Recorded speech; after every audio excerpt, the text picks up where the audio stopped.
ಇದು ನಮ್ಮ ಅಕ್ಕ ಮದುವೆ ದಿನ.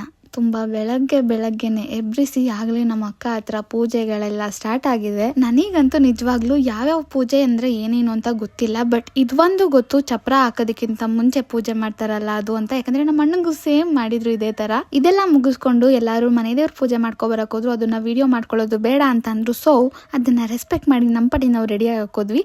ಅಷ್ಟರಲ್ಲಿ ಎಲ್ಲಾರು ಸೇರ್ಕೊಂಡು ನಮ್ಮ ಊರಲ್ಲೇನೆ ನಮ್ಮ ಮಾಮ ಅವರು ಎಲ್ಲ ಸೇರ್ಕೊಂಡು ಚಪ್ರ ಎಲ್ಲ ಅವರೇ ಕಟ್ಟಿದ್ರು. ಅಂಡ್ ಇದು ನಮ್ಮ ಅಕ್ಕನ ಎಕ್ಸ್ಪ್ರೆಷನ್ ಆಗಿತ್ತು. ಯಾಕಂದ್ರೆ ಇವಾಗ ಅತ್ತೆ ಅಂತ ತಾಳಿ ಕಟ್ತಾರಲ್ಲ, ತಾಯಿ ಮನೆ ತಾಳಿ, ಅದನ್ನ ಕಟ್ಬೇಕಾದ್ರೆ ಅವಳಿಗೆ ನಿಜವಾಗ್ಲೂ ನನ್ನ ಮದುವೆ ಆಗ್ತಿದೆ ಅಂತ ಫೀಲ್ ಆಯ್ತು ಅಂತ ಅನ್ಸುತ್ತೆ. ಎಲ್ಲಾ ಪೂಜೆಗಳು ಆಗಿ ಹಲ್ದಿಗೆ ಕೂರ್ಸಿದ್ರೆ ನಾನು ಇನ್ನೂ ತುಂಬಾ ವಿಡಿಯೋಸ್ ಮಾಡ್ಕೊಳಕ್ ಆಗಿಲ್ಲ. ಯಾಕಂದ್ರೆ ನಾವು ಕೂಡ ರೆಡಿ ಆಗ್ಬೇಕಲ್ವಾ. ಇವತ್ತೇ ಚಪ್ರ ಹಾಕಿ ಇವತ್ತೇ ಹಲ್ದಿ ಮಾಡಿ ಇವತ್ತೇ ನಾವು ತುಂಬಾ ಬೇಗ ಚಪ್ರಕ್ಕೆಲ್ಲ ಹೋಗ್ಬೇಕಲ್ವಾ. ಅದಕ್ಕೇನೆ ತುಂಬಾ ಜಾಸ್ತಿ ಟೈಮ್ ಇರ್ಲಿಲ್ಲ ನಮಗೆ. ಈಗಿದೆ ಅಂದ್ರೆ ನಿಮ್ಗೆ ಆಗ್ಲೇ ಗೊತ್ತಿರುತ್ತೆ ಮನೆಯಲ್ಲಿ ಎಷ್ಟು ಅರ್ಜೆಂಟಾಗೆಲ್ಲ ಶಾಸ್ತ್ರಗಳು ಮುಗಿಸ್ತಾ ಇರ್ತಾರೆ ಅಂತ.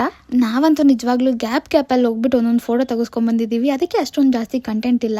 ಸ್ವಲ್ಪ ಹಾಗೆ ಫೋಟೋ ಶೂಟ್ ಎಲ್ಲ ಮಾಡಿಸ್ಬಿಟ್ಟು ನಮ್ಮ ಅಕ್ಕಗೆ ಚಪ್ರದ ಊಟ ಇತ್ತು. ಚಪ್ರದ ಊಟನ ಮುಗಿಸ್ಕೊಂಡು ಹೊಟ್ಟೆ ತುಂಬ ತಿಂದ್ಬಿಟ್ಟು ನಾವು ಇವಾಗ ಚೌಟ್ರಿ ಹತ್ರ ಬಂದ್ವಿ. ಅಲ್ಲಿಂದ ಬಂದಿದ ತಕ್ಷಣ ಮತ್ತೆ ಶುರುವಾಯಿತು ಶಾಸ್ತ್ರಗಳು. ಇವಾಗ ಗಂಡು ಅಂದ್ರೆ ನಮ್ಮ ಭಾವನ ವೆಲ್ಕಮ್ ಮಾಡೋದಕ್ಕೆ ಅಂತ ಹೋಗ್ತಾ ಇದ್ದಾರೆ. ಇವಾಗ ಹೋಗಿ ದೇವಸ್ಥಾನದಲ್ಲಿ ಪೂಜೆ ಎಲ್ಲ ಮುಗಿಸ್ಕೊಂಡು ಬಂದು ಛತ್ರದಲ್ಲಿ ಬಳೆ ಶಾಸ್ತ್ರ, ಇನ್ನೂ ತುಂಬಾ ಬೇರೆ ಬೇರೆ ಶಾಸ್ತ್ರಗಳೆಲ್ಲ ಇದೆ. ಅದನ್ನ ಮತ್ತೆ ಇನ್ನೊಂದು ವಿಡಿಯೋದಲ್ಲಿ ತೋರಿಸ್ತೀನಿ. ಇವಾಗ ಮತ್ತೆ ಸಿಗುವ.